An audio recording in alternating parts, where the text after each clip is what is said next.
Hello and welcome back to the Milu project. Today I'm going to be talking about how I created my language family and features which language families have in general. But before we begin, don't forget to subscribe and join us next week for our video on transitivity.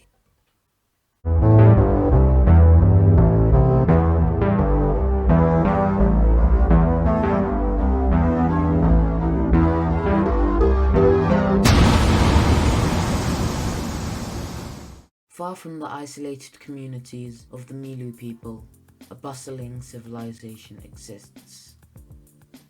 Perched between the striking valley and the vast tundra beyond, live the Kolsil people. Although these two peoples have little interaction, they're more related than either of them know. The Kolsil and the Milu people have known each other for centuries.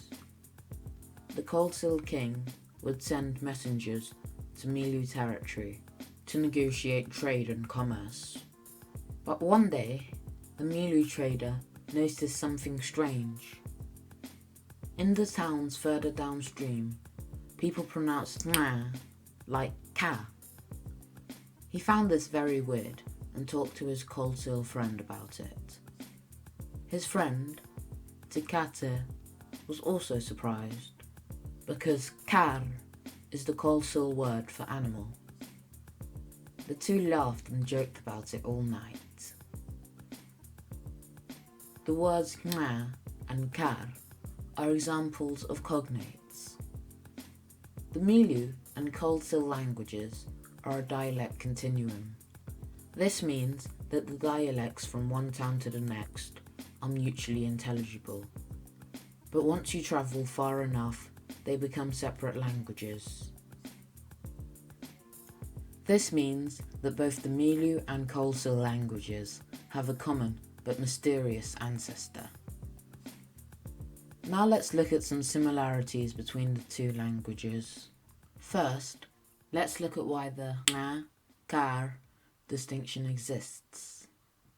In the proto-language, all the phonotactical constraints were fairly loose. But one day, something happened. At this time, the Milu language had almost completely split, but Kolsil was still forming. After the phonotactic reform, a new rule emerged. The beginning of every syllable was to be unvoiced.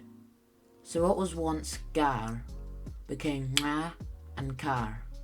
Since the Milu people had already begun to geographically isolate themselves, this phonotactic ruling affects the Milu language to a much lesser extent.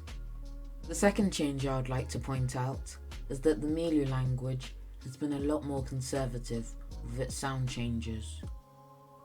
Due to its distance, their language retained many of the features of the proto-language. However, in a much more vulnerable position, the Kolsil language absorbed many words and different pronunciations from neighbouring dialects. If you want to create your own language family for your conlang, I suggest you first construct a proto-language, a language which the daughter languages descend from. Then start making sets of sound changes for each dialect. Eventually, you should end up with new words. You might also want to add a step in between your proto-language and daughter languages. This extra step will mostly be changes in grammar, like a change in case system or an increase or decrease in inflection. So after you've established grammar changes for all your daughter languages, as well as deciding the sound changes for each dialect, you should end up with a language family. Now let's dig a bit deeper into the structure of these two languages. One of the biggest differences between Milu and Kolsil lies in the typology. The Milu language tends to be fairly agglutinative, whilst Kolsil is almost fully analytical. We can see from these two sentences that most of the words are cognates. The sentence structure seems to be very similar as well. But note how the genitive is formed in Milu. Instead of being 4 separate words, the case marker, possessor, and possessee are all bunched up into one long word. In Colsil, almost all words, apart from verbs, are monomorphic, a feature very common in analytical and isolating languages.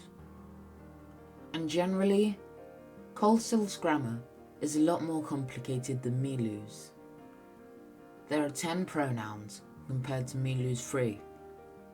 This is because the Colsil people had far more contact with other peoples and inherited this feature from a neighbouring language. Although both languages have many cases, tenses and moods, Colsil definitely wins, as Milu only has one mood and no aspect. The language the Colsil people speak has 3 moods as well as numerous aspect markers. That's all for this week. I hope you found some of this useful. Thanks for watching, and I'll see you next week for our video on transitivity.